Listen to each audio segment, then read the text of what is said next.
Hello बच्चों, how are you? सो कैसे हो आप सब? आज के इस वीडियो में हम लोग देखने जा रहे हैं कि जर्नल, ठीक है, जर्नल एंट्री स्टार्ट करेंगे, जो कि हम लोग ने पहले बेसिक के कुछ कॉन्सेप्ट्स थे वो देख लिए थे। एसेट्स, लाइबिलिटीज, गोल्डन रूल्स क्या होता है, डेबिट क्रेडिट कैसे डिसाइड होता है। अभी डायरेक्टली हमें कहाँ प्रोसीड करना है, जर्नल को करना है, ठीक है। इसमें और एक पार्ट बचता है जो कि होता है CGST HGST का, यानी कि GST का अकाउंट जो होता है वो कैसे मैनेज करना है। तो वो एक टॉपिक है थोड़ा समझाने, लेकिन जब वो सम आएगा तो मैं आप लोगों को समझा दूंगा कि किस तरीके से उसको किया जाता है, ठीक है। अभी फिलहाल हमें क्या देखना है कि journal entries directly without wasting time will start with this. That's why मैंने थोड़ा सा स्पीड अप में सिलेबस लेने की कोशिश की, बिकॉज अगर जितना जल्दी जाएंगे फाइनल अकाउंट तक, उसके पहले के कुछ चैप्टर्स, तो उस पर ज़्यादा फोकस करेंगे तो हमें 12th के बेस के लिए वो काफ़ी ज़्यादा इंपॉर्टेंट हो जाएगा, ठीक है। That's why we are proceeding with this chapter. So I am Shubham here, your commerce mentor. Will start with the journal entries. ठीक है, तो journal entries हम लोग देखते हैं।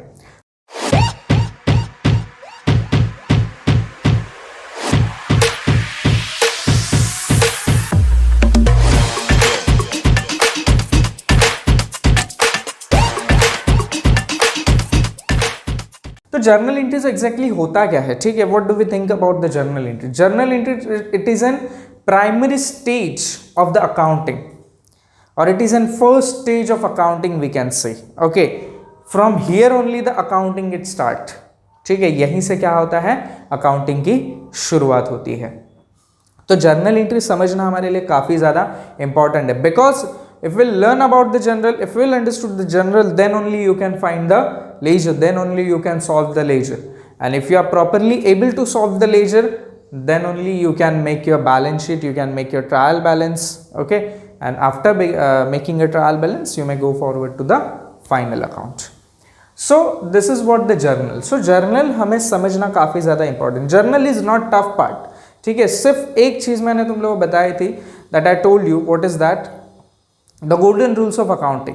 Okay, so there are golden rules of accounting. There are 3 types of accounts, like personal account, real account and nominal account. What is personal account? It is an institutional account or a natural person. Okay, that is called the personal account. What is real account? Real account, the account which is related to the assets. Okay, that is called the real account. And the nominal account, where we put the all expenses and losses and the all incomes and gains. So that is called the nominal account. So by applying that rule only, we have to go with this journal, ठीक है। हम लोग directly सम के लिए शुरुआत करते हैं। तो सबसे पहले हम लोग समझते हैं कि दिया क्या गया है, क्वेश्चन क्या दिया गया है, ठीक है। जर्नल का ये फॉर्मेट है, ऐसे में ही लिखा जाता है, डेबिट क्रेडिट साइड होता है, तो वो सब हम देख लेंगे, ठीक है। Will see this. Journalise the following transaction in the books of Narendra general stores. Okay, what we have to do here, we have to journalise the transactions in whose book? the Narendra general store. Okay, किसके book में हमें करना है कि Narendra general stores के book में हमें करना है, ठीक है। So now I am saying that here the proprietor means for the Narendra is proprietor, Narendra is proprietor and the general store and the general store is an institution, it is a firm. Okay, so here Narendra is a natural person and the general store it is an artificial person. Narendra is a natural person and the general store is an artificial person. Okay, so here we have to understand first कि हम किसको consider करके, to whom we are considering and we are making the accounts. हमें सोचना है general stores के बारे में, we have to think about this, और यही सोच के हमें क्या करना है, अकाउंट्स को ट्रीट करना है, ठीक है। सो डायरेक्टली स्टार्ट करते हैं। सबसे पहले क्या है, Narendra commences business with cash ₹80,000. See, I think that is not visible to all. Okay, so here Narendra commences business with cash ₹80,000, यानी कि क्या नरेंद्र ने बिजनेस की शुरुआत की, कितने से की, 80,000 रुपए से की। सो हियर नरेंद्र ने क्या किया, इधर पैसा डाला, ठीक है। नरेंद्र ने यहां पे क्या किया, कितना डाला, यहां पे उसने 80,000 डाल दिया। इसका मतलब क्या हो गया कि नरेंद्र के पास से यहाँ पे पैसे आ गए, तो यहाँ पे हम लोग कैसे डिफ्रेंशिएट करेंगे कि यहाँ पे जो है general store it is an artificial person and Narendra is a natural person, but general store is receiving the money and Narendra is giving the money. Okay, so the money which Narendra will give, that money is called as capital. ठीक है, उसे हम लोग क्या कहते हैं, capital. Whatever amount which is given by proprietor or the owner, ठीक है, तो उसे हम लोग क्या कहते हैं, कैपिटल कहते हैं. ठीक है, so here we are making the accounts for this general store, not for Narendra. So as we are making the accounts for this general store, so that time, so we'll think that general store is receiving the money. So that's why what I'll write here, it is an cash account. Cash account debit. ठीक है, यहाँ पे हम लोग क्या लिखेंगे कि cash account debit. Because what we are thinking that the general store and we are the general store. Let's assume that we are the general store and we are receiving the money. Means what, we are receiving the cash. So cash is what? Cash is just an asset. Cash is just an asset. So what the real account says about the assets? Real account says if you are receiving any asset, then write it in a debit side. If your asset is going out, then write it in a credit side. Okay, so here what is happening? I am receiving the cash, means what, general store is receiving the cash, means what, I am getting the cash. So that's why as per the real account rule, I'll write that cash account in a debit side. Okay, so I'll write 80,000 here. I think मुझे लग रहा है कि बहुत ज़्यादा English हो गया. ठीक है, जनरल स्टोर्स मैं खुद हूँ, मैं ऐसे एज्यूम करता हूँ, मैं समझता हूँ, और मैं क्या कर रहा हूँ कि कैश को रिसीव कर रहा हूँ. तो रियल अकाउंट का रूल क्या बोलता है, whenever you are receiving any asset just write it in a debit side. तो आप लोगों को क्या करना है, उसे डेबिट साइड में लिखना है. तो मैं क्या करूँगा, cash account will be at debit side 80,000. ठीक है, now who is giving that money, the second aspect, the Narendra is giving that money. So मैं यहाँ पे नरेंद्र का नाम लिखूंगा क्या, Narendra account? No. What I'll write, because the money which he is giving, it is called as capital. तो उसे हम लोग क्या कहते हैं, कैपिटल. तो मैं यहाँ पे लिखूंगा टू कैपिटल अकाउंट. कितना आएगा, 80,000. That's it. ओके, यहाँ पे मुझे नरेशन लिखना चाहिए कि बीइंग वाला वगैरह वगैरह, so and so, but space नहीं होने की वजह से और टाइम की वजह से मैं नरेशन यहाँ पे नहीं लिखता हूँ. हम लोग डायरेक्टली सम को ही करते हैं. तो आप लोग नरेशन अपनी लैंग्वेज में लिख सकते हो. ठीक, being started the business with cash, that's it. तो यहाँ पे क्या होगा कि यहाँ पे मुझे डेट लिखना था, ये भी मैंने नहीं लिखा. ठीक है, सो 2019 अप्रैल 1. ठीक है, so first transaction is done.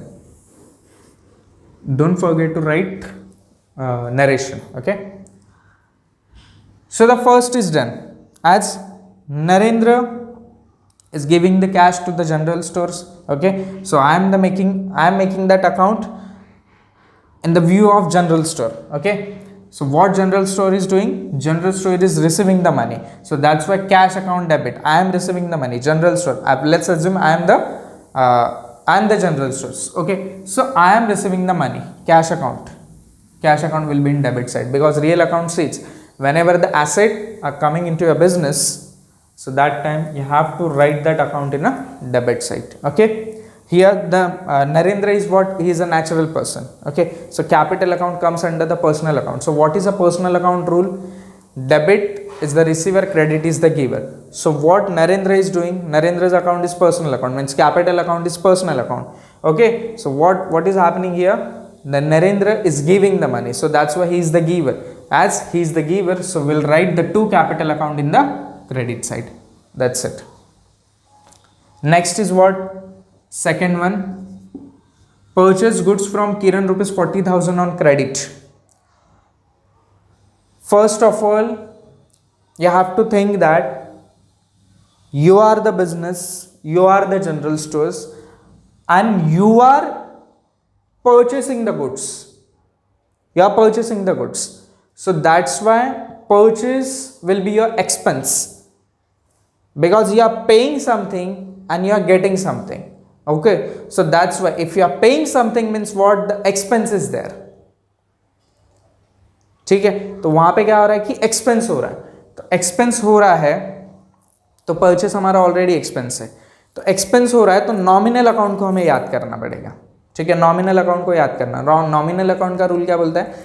Debit all expenses and losses, credit all incomes and gains. तो इसके लिए यहां पे हम लोग क्या लिखेंगे कि purchases account debit. Purchases account debit, because हम लोग ने परचेस किया, हम लोग ने वो एक्सपेंस किया, और नॉमिनल अकाउंट बोलता है अगर आपका कोई एक्सपेंस हो रहा है तो आप लिखो डेबिट साइड में. तो परचेसेस अकाउंट कितने का लिया हम लोग ने? 40,000 का. तो परचेसेस अकाउंट का आएगा, डेबिट में आएगा, 40,000 से आएगा. ठीक है. नेक्स्ट, फ्रॉम किरण, किससे लिए? तो किरण क्या है? किरण को हम लोग ने पैसे दिए क्या? नहीं दिए. यहां पे जो वर्ड लग रहा है क्रेडिट, किरण को पैसे नहीं दिए. अगर पैसे दिए होते तो हम लोग लिख देते कैश गोज आउट, यानी कि कैश अकाउंट लिख देते.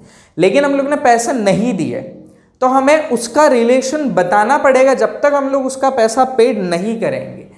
ठीक है, तो इसके लिए हम लोग उसके नाम का ही अकाउंट बनाएंगे, यानी किरणस अकाउंट.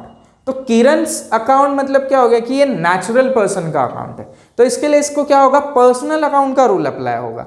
और जो कि पर्सनल अकाउंट का रूल क्या बोलता है? Debit the receiver, credit the giver. So what Kiran is doing here? Kiran is sending the goods to me. Okay, Kiran क्या कर रहा है? मुझे गुड्स को भेज रहा है. तो Kiran is what? He is a sender, means what? He is the giver. तो पर्सनल अकाउंट के रूल के हिसाब से अगर कोई गिवर है और वो नेचुरल पर्सन है तो उसे आप कहां लिखो? क्रेडिट साइड में लिखो. तो I will write to Kiran's account. कितना? 40,000. ठीक है. So second transaction is also done. Next, third. Maybe the date is incorrect, but it's okay, no issue. First of second, third. Now paid rent rupees 2,000. Here also, I am paying something for getting the benefit of something. Okay, तो मैं क्या कर रहा हूं? पे कर रहा हूं कुछ चीजों के लिए, कुछ चीजों का बेनिफिट लेने के लिए मैं पे कर रहा हूं. इसका मतलब क्या हो गया? Again my expense is there. So what nominal account says? If you are doing the expense, then please show your expense in a debit side. Nominal account का रूल ही होता है debit all expenses and losses, यानी जितने भी आपके expenses and losses होंगे वो सारे डेबिट में लाओ, और जितने आपके इनकम्स एंड गेन्स होंगे वो सारे के सारे क्रेडिट में लाओ. ठीक है. So I am paying the rent, तो यहां पे क्या होगा? रेंट अकाउंट, जो कि एक्सपेंस है, तो इसके लिए मैं इसको क्या लिखूंगा? डेबिट साइड में दिखाऊंगा. रेंट अकाउंट डेबिट साइड कितना है? 2,000. ठीक है. पेड बोला है, यहां पे नहीं बताया, फिर बैंक से दिया, कैसे दिया, क्या दिया. तो कैश मैंने कैसे दी है? सॉरी, मैंने रेंट को कैसे पेड किया है? कैश के थ्रू. हमें एज्यूम करना है, अगर क्रेडिट नहीं दिया, बैंक नहीं दिया, कुछ नहीं दिया, बस एज्यूम करना है कि कैश में दे दिया. ठीक है. तो यहां पे लिखेंगे, अभी यहां पे कैश अकाउंट जब आएगा तो कैश हमारा एसेट है, तो रियल अकाउंट क्या बोलता है? अगर आपका एसेट जा रहा है तो उसे क्रेडिट में दिखाओ. तो इसके लिए मैं क्या करूंगा? ईमानदारी से यहां पे कैश अकाउंट क्रेडिट में लिख दूंगा. अपना ज्यादा दिमाग चलाना नहीं है, रूल्स को अप्लाई करना है, बस दैट्स इट. नहीं तो काफी लोग होते हैं वो डायरेक्ट प्रैक्टिकल बिजनेस ही पूरे सम में चालू कर देते हैं. फिर मैंने इसको इतना पैसा दिया, ये हो गया, वो. पहले बेसिक्स तो समझो, उसके बाद जो करना है वो करो. ठीक है. सॉरी, 4th नहीं है, 10th है, यानी कि 10th of that month. Sold goods to mister Vikas rupees 55,000 on credit. अभी यहां पे क्या हो रहा है कि गुड्स को सोल्ड किया, किसको बेचा, मिस्टर विकास को बेचा, कितने में बेचा, 55,000 में बेचा, कैसे बेचा, क्रेडिट पे बेचा। तो सिंपल है, सेल्स कर रहे, इसका मतलब क्या हो रहा है कि इनकम जनरेट हो रहा है, पहला मिल गया, इनकम जनरेट हो रहा है, तो आएगा तो सेल्स अकाउंट। तो सेल्स अकाउंट आएगा, तो सेल्स हमारा जो कि इनकम है, तो नॉमिनल अकाउंट बोलता है अगर आपके इनकम्स हो रहा है ना तो आप क्रेडिट में दिखाओ। ठीक है, चलो भाई हम लोग ने मान लिया कि चल हम बाद में ये सेल्स अकाउंट को क्रेडिट में लिख देंगे। अभी बेचा किसको, मिस्टर विकास को। क्या उसने हमें 55,000 पूरे दिए, नहीं दिए, यानी कि उधारी पे बेच दिया। तो क्या हम लिख सकते हैं कैश अकाउंट डेबिट, यानी कि कैश कम्स इन, हमारे पास पैसे आ गए 55,000, नहीं लिख सकते। तो हमें उसका रिलेशन दिखाना होगा, जब तक कि वो 55,000 मुझे ना दे, 55,000 से 1 रुपया भी कम देगा तभी भी मुझे उसका रिलेशन दिखाना पड़ेगा। ठीक है, तो इसके लिए मैं क्या करूंगा, उसका अकाउंट सीधा ओपन करूंगा। चल भाई तुझे पैसा नहीं देना ना, तेरे नाम का ही खाता खोल देता हूं। ठीक है, तो सीधा यहां पे लिखना है कि विकास अकाउंट डेबिट। अभी विकास अकाउंट डेबिट क्यों आ गया, mister Vikas is a natural person. ये बंदा क्या है, नेचुरल पर्सन है। ठीक है, जो कि ये नेचुरल पर्सन है तो उसे रूल्स कौन सा अप्लाइड होगा, पर्सनल अकाउंट का रूल अप्लाइड होगा। पर्सनल अकाउंट क्या बोलता है, debit the receiver credit the giver. यहां पे हम लोग क्या कर रहे हैं, माल को बेच रहे, रिसीव कौन कर रहा है, मिस्टर विकास। तो पर्सनल बोलता है, पर्सनल अकाउंट का रूल क्या बोलता है कि अगर वो रिसीव कर रहा है तो उसे डेबिट में दिखाओ। इसके लिए हम लोग ने क्या लिखा, विकास अकाउंट डेबिट। कितने का माल लिया उसने उधारी पे, 55,000। आजकल कोई देता नहीं है माल, लेकिन उसको मिल गया, ठीक है, 55,000 का माल हो गया। अभी सेल्स हम लोग ने क्या किया है, ये विकास का हो गया, हम लोग ने क्या किया है, यहाँ पे हम लोग ने सेल्स किया है। ठीक है, तो सेल्स हमारी जो कि इनकम ही होती है, तो इसीलिए अगर हमारी इनकम होती है तो नॉमिनल क्या बोलता है, अगर आपकी इनकम हो रही है तो क्रेडिट में दिखाओ ना, अपना दिमाग क्यों चला रहे हो। तो टू सेल्स अकाउंट कितना, 55,000, दैट्स इट। ठीक है, नेक्स्ट इज व्हाट, 15। अभी ये थोड़ा ट्विस्ट वाला है, जीएसटी वाला सम है। ठीक है, purchased furniture of ₹30,000 at GST 18%. Wait, हम लोग ये वाले ट्रांजैक्शन को है ना यहाँ से निकाल देते हैं। हम लोग सिंपल सिंपल ट्रांजैक्शंस करते हैं, और ये जो जीएसटी वाला है ना, ये एक्चुअली एक थोड़ा सा बड़ा कॉन्सेप्ट है, जो कि मैं ना एक पूरा वीडियो बना के आप लोग को एक्सप्लेन करूँगा, एक पूरे वीडियो में बताऊंगा, तभी मज़ा आएगा। ये अभी एकदम फास्ट में बता दूंगा, कैलकुलेशन कर दूंगा, तो शायद कुछ चीज़ें जो है वो दिमाग के ऊपर से चली जाएगी। ठीक है, तो इसके लिए हम लोग ये नहीं करते हैं, जीएसटी वाला नहीं करते, हम लोग बाद में करते हैं। मतलब पहले समझ लेते कि जीएसटी कॉन्सेप्ट क्या है, क्यों है, उसमें भी इनपुट आउटपुट आता है, क्यों इनपुट आउटपुट लगता है, तो वो सब हम लोग पहले देख लेंगे, उसके बाद हम लोग जीएसटी पे प्रोसीड करते हैं। ठीक है, तो यहां पे हम लोग अभी देखते हैं नेक्स्ट ट्रांजैक्शन क्या है। Received a bearer cheque of ₹25,000 from mister Vikas. हमेशा ध्यान में रखना है, जब वर्ड आएगा बेरर, तो बेरर का मीनिंग ही क्या होता है, कैश। क्या किया हम लोग ने, कैश रिसीव किया। बिकॉज वो चेक ऐसा होता है कि अगर मुझे किसी को देना है तो मैं उसको चेक इशू करके दे दूंगा, वो मेरे बैंक अकाउंट में, मतलब मेरे बैंक में जाएगा, मेरे ब्रांच में जाएगा, वहाँ से वो कैश लेगा, निकल जाएगा, यानी कि उसको 3 दिन तक क्लियरेंस के लिए वेट नहीं करना पड़ेगा। ठीक है, तो ये बेरर होता है। तो बेरर चेक मतलब क्या कि मैंने 25,000 का मिस्टर विकास से रिसीव किया। अभी देखो 25,000 का मिस्टर विकास से मैंने रिसीव किया, इसका मतलब क्या हुआ, मेरे पास कैश आ गई, मेरा एसेट बढ़ गया। अभी एसेट आ गया, तो एसेट आ गया तो फटाक से रियल अकाउंट के बारे में सोचना है। रियल अकाउंट क्या बोलते हैं, आपका एसेट बढ़ रहा है तो मुझे भी तो जरा बताओ, जरा बढ़ रहा है तो दिखाओ। तो कहाँ दिखाओ, डेबिट में दिखाओ। ठीक है, तो मैं यहाँ लिखूंगा कैश अकाउंट डेबिट। कितने का लिया मैंने, 25,000। ठीक है, अभी यहाँ पे और कुछ शाने लोग होंगे जो लोग क्या करेंगे, ये वाला ट्रांजैक्शन और ये वाला ट्रांजैक्शन मैच करेंगे। नहीं मैच करना है, ये शायद इन लोगों का हो सकता है कुछ पहले महीने का वगैरह कुछ लफड़ा होगा तो वो सब रहेगा। तो अभी तुम लोग को जो दिया गया है वही करो, 25,000, ठीक है। कैश अकाउंट हम लोग ने रिसीव किया, किससे लिया हम लोग ने, लिया तो वो भी तो दिखाओ, किससे लिया, फ्रॉम मिस्टर विकास, यानी कि सोर्स का है। तो मिस्टर विकास क्या है, इज अ नेचुरल पर्सन, जो कि पर्सनल अकाउंट है। तो debit the receiver, credit the giver, rule के हिसाब से। So mister Vikas is a giver, so that's why I will write here to विकास's account, that's it.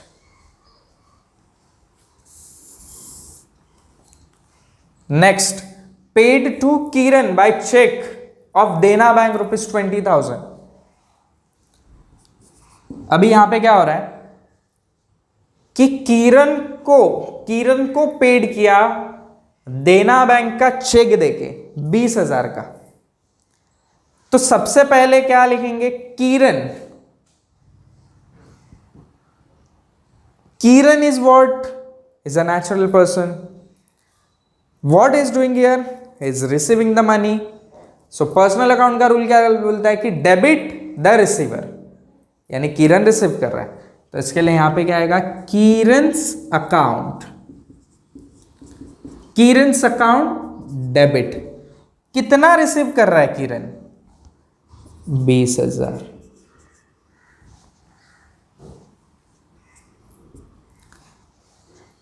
कहां से रिसीव कर रहा है, देना बैंक से। देना बैंक क्या, आर्टिफिशियल पर्सन। रूल क्या लगेगा, debit the receiver, credit the giver. Artificial person है, इसके लिए पर्सनल अकाउंट में, और पर्सनल अकाउंट का रूल क्या बोलता है, debit the receiver, credit the giver. तो देना बैंक क्या कर रही है, दे रही है, और किरण रिसीव कर रहा है। जो कि देना बैंक दे रही है तो ही इज द गिवर, देना बैंक इज द गिवर। तो इसके लिए उसको हम लोग क्या लिखेंगे, क्रेडिट में, as per the rule of personal account, ठीक है। टू देना बैंक। अगर यहां पे सिर्फ बैंक होता तो बैंक लिखते, लेकिन यहां पे क्या है, देना बैंक, बैंक का नाम दिया, इसके लिए हम लोग को देना बैंक लिखना होगा। तो जब भी बैंक का नाम मेंशन करेंगे तो बैंक का नाम आप लिखो वहां पे, ठीक है। Next, paid salary ₹5,000। सैलरी क्या की, 5,000 की हम लोग ने दे दी। सैलरी क्या हमारी इनकम है या एक्सपेंस है, सैलरी हम लोग पे करेंगे ना, तो वो हमारा एक्सपेंस है। तो नॉमिनल अकाउंट आता है बीच में। जब एक्सपेंस और इनकम आता है ना तो नॉमिनल अकाउंट ऐसा फिट करके बीच में आ जाता है, और नॉमिनल बोलता है क्या हो रहा है तेरा, एक्सपेंस हो रहा है, इनकम हो रहा है। तो मैंने बोला भाई मेरा तो एक्सपेंस हो रहा है, तो नॉमिनल बोलता है चला आजा डेबिट साइड में दिखा, चल तो ज़्यादा तेरा दिमाग चला मत, और कहाँ दिखा, इसको डेबिट साइड में दिखा।